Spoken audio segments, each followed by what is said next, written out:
Hey, hey, hey, Indies, I'm here. I'm back on track.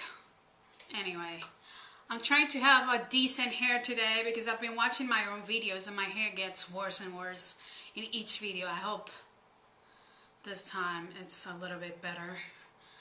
It's Sunday, so I have some time to film, so don't be worried if you see another video after this or before this that I'm looking exactly the same. But I have some time and I'm recording several videos here.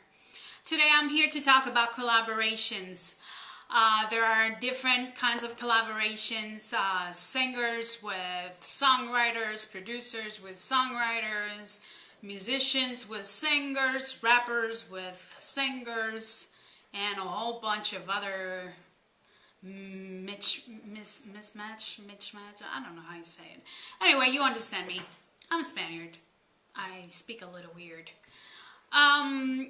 There's a big misconceptions about who's supposed to get who, what, and who's supposed to pay who, if anybody has to pay anybody, and I'm here to talk a little bit about it and see what's the standard thing about collaborations. So I'm going to start by saying this is the standard. This is what regular music industry people use. It's not by any means anything that you have to do. It's not by any means anything that you're obligated to do, but this is the standard in the music business. For example, you know, many people don't know what their rights are when they're doing a collaboration, or where they're writing lyrics, or they're singing some hooks or whatever. So let's start by the beginning. It doesn't matter, no specific order. I'm going to talk about, I think, each kind of collaboration. But if there's any other that you can think of that that I'm not going to mention, or you haven't heard me mentioning, just let me know at Indie Artist Diary at IreneB.com, and I'll try to do another video if I missed something. All right, let's do it. First off, if you're a producer, programmer, and you're doing a collaboration with a songwriter or a singer-songwriter, basically, normally what producers do is they do the track.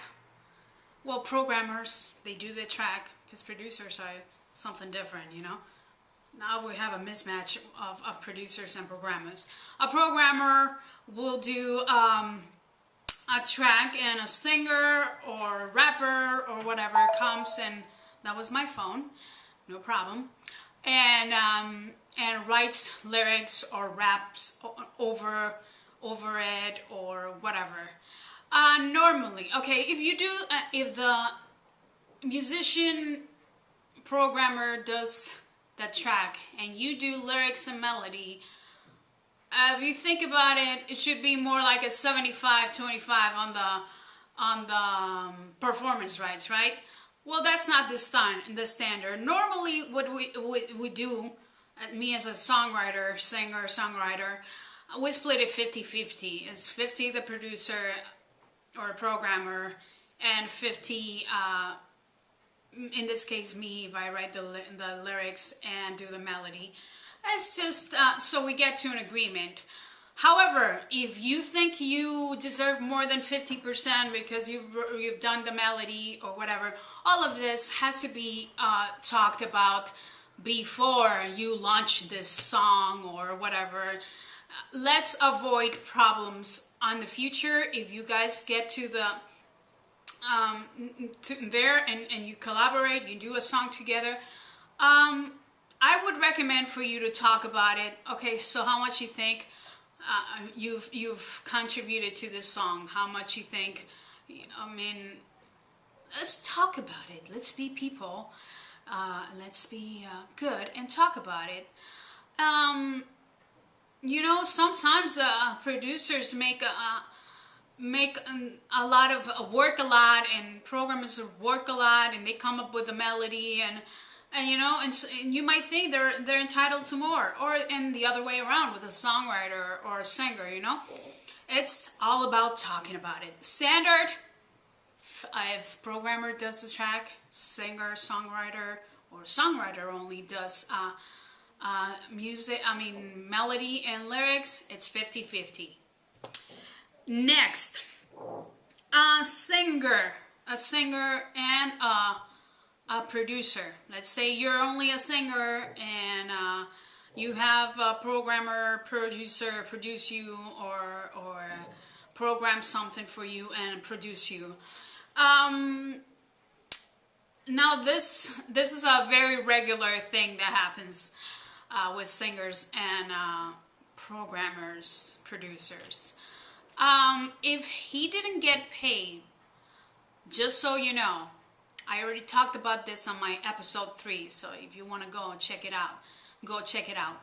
Just so you know, if you haven't paid the producer, and let's say the producer wrote the song, or whatever, or you wrote the song, it doesn't matter.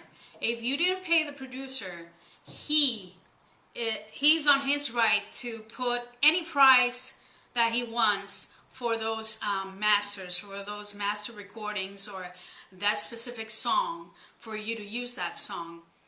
So once you've recorded the song, if you guys don't talk about it and a record label is interested or something, he can go and put a price tag to that song. Now that can be trouble, because if a record label is interested and they only want to pay whatever kind of money they want to pay for that song, $5,000.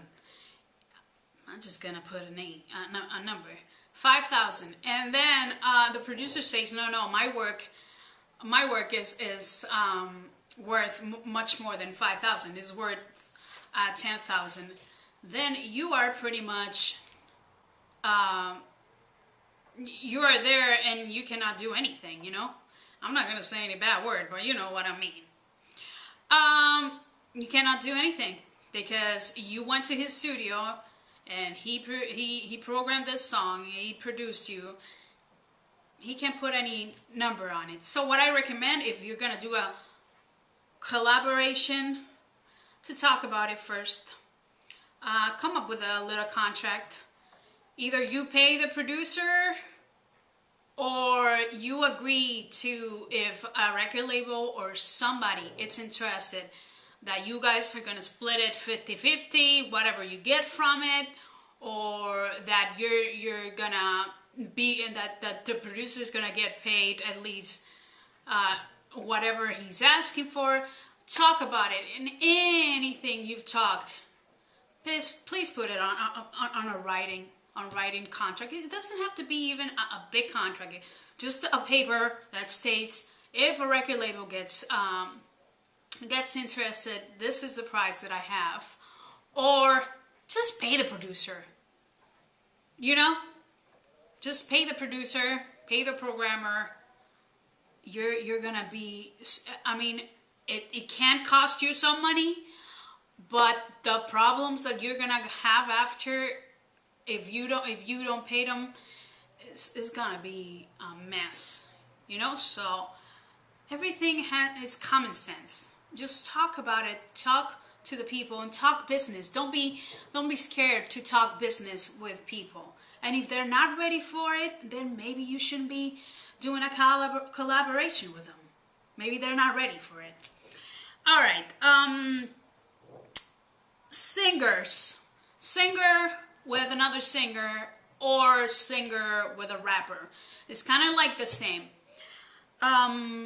Some singers are gonna be willing to be on your record because they want the opportunity, or whatever. The standard thing is, if they're on your record, singer, or rapper, you pay them. Now you can always come to agreements. If you cannot pay them, you talk to them and you say, listen, I cannot pay you. I'm gonna give you whatever percent of the royalties. If they wrote the song, they wrote part of the song, they obviously are entitled to their performance royalties. So you have to agree on that percentage. But after, if you haven't paid them, they're also entitled to money, to royalty money from to publishing from the sales, because you haven't paid them. You can get to the agreement. Just do it before you do the song or several songs. Just talk about the business part of it in advance. Don't wait till it's done. Don't wait till it's on sale and you haven't talked about any of this business matters. Now the other way around, if you're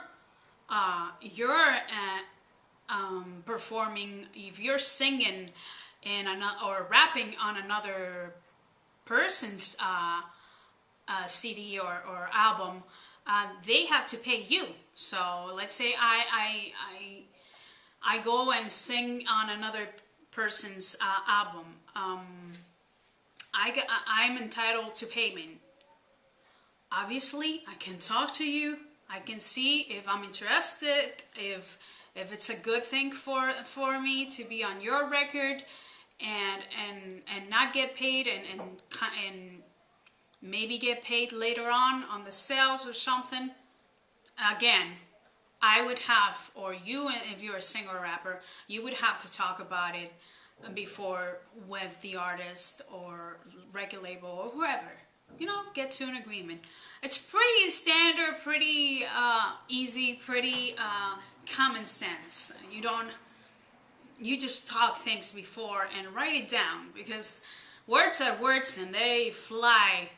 They fly. I can say, no, I don't want to get paid, and all of a sudden a record label gets interested and I say, hey, I want to get paid.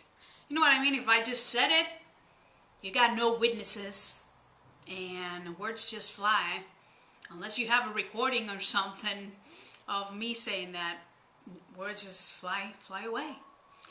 So get everything in contracts, get everything written down.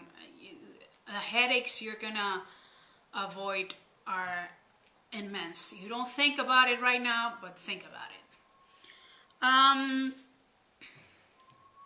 More things.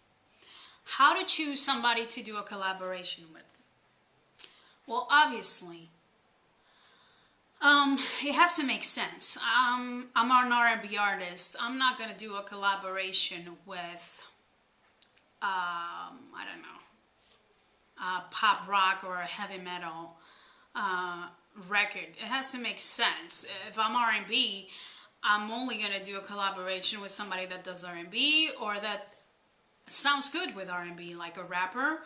Or I can decide, okay, so I think I'm gonna do a collaboration with somebody that does dance. Why not? I can change genres if it makes sense. If it makes sense. If it doesn't make sense, it's obviously not worth to do it. Why are you gonna do a collaboration with somebody that's not gonna benefit you in any way, or if it's gonna just not be good for your image or for your fans? You're gonna lose fans because you're doing a collaboration with a heavy metal artist and your fans are used to listening to you singing R&B. However, collaborations are pretty much open, and why not trying different things too? Maybe you're the next heavy metal artist and you thought you were an R&B artist. Anyway, however, you gotta like the person you're doing the collaboration with. If you don't like them, if you don't agree with their style, or you don't agree with the kind of person they are, not worth it. Not worth to do collaborations with somebody you don't like, because there's not going to be a chemistry and it's not going to work out. Now, this is my favorite part of this, because I hate I hate, and I want to say it really clear, I hate social climbers and opportunists. Opportunists, I don't know how to pronounce it. You know, social climbers, people that will attach to you just so they can get to your contacts or they can get to your status. I hate those people. I'm sorry. So obviously you gotta have I guess you call it sixth sense. You gotta have a feel with people. I mean, I get a lot, and I'm sure if you girls are out there, you pretty girls, pretty artists are out there, I get a lot of people that want to collaborate with me. Now, the ones that are for real, first off, they don't just go and say, okay, I want to collaborate with you, let's do it. Normally what they're going to do is, they're going to know you a little bit better if they contact you through email or whatever, and they're going to say it on a business matter, on a business way. They're going to say, you know what, I've listened to your music, I've listened to your style, whatever. I'm a producer, programmer, I'm a rapper, I'm a singer, and I like your style, and I would like to do a collaboration with you. So, do I have to approach you or do you have a manager? That's the correct way to ask for a collaboration, okay? So obviously if you have a manager, you're gonna send them your manager's contact info so they can contact him or her and talk about business and what managers talk about. That's the correct way to do it. It's not like, hey mommy, I like your style, I want to do a collaboration with you. Let's do it. I got tracks, or they just sent you a track or whatever, or I like the way you write, let's just do, that's not the proper way. And at the same time, I'm telling you, guys and girls that want to collaborate, I'm telling you what's the proper way to approach somebody that you want to collaborate with. It's being real. If you want to sleep with me, don't ask me to do a collaboration. I'm gonna catch you. I'm not stupid, okay? I'm not stupid. I'm not gonna fall for that, okay? So unless you're real, then don't ask for collaborations to pretty girls or pretty guys. Be for real. If you want to do a collaboration with somebody, approach it the right way. Ask for their manager, or if they have a manager, or if you have to talk to them directly, to the artist directly. Be nice, be correct, have the manners. That's the way to ask for a collaboration. So what I was going to with this is, be careful with social climbers and how do you say it? Opportunists.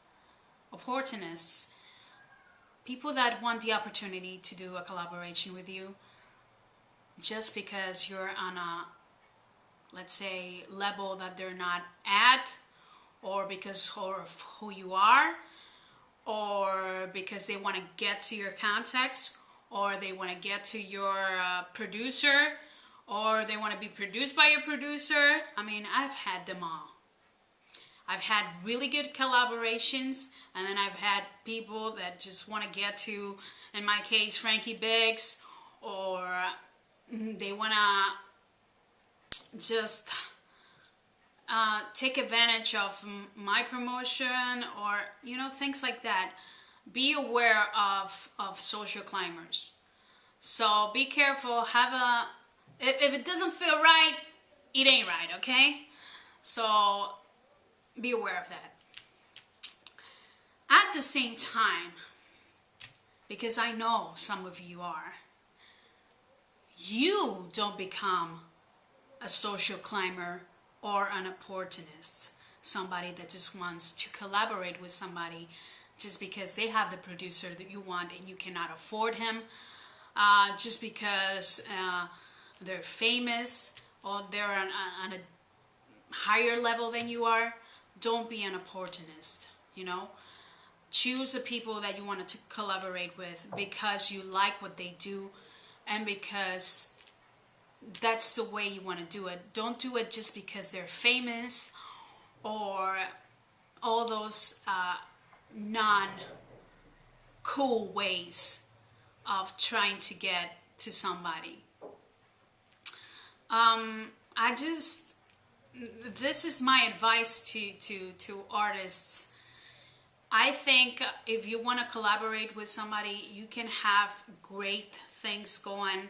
You can do great music and have a good experience, but you gotta be for real, both in the business way and in the personal way. You gotta be for real. You gotta talk about things before the song it's for sale or things like that. You gotta have, even writing, like I said, it doesn't have to be a super contract, a 5-page contract. It can only be, it can also be a 1-page contract stating whatever things you need to state on the contract, on the page, like how much you want to get paid if this goes somewhere, or percentages on publishing, etc., etc. I think that's it for today's episode. Please ask any question you have. Maybe you've been approached for a collaboration and you don't know what to do and things like that. I'm here to help you. You can write me at indieartistdiary@IreneB.com. You can also go to the blog and check out the blog post that I have written for this concrete episode at indieartistdiary.IreneB.com. And I hope to see you on the next episode. Bye-bye.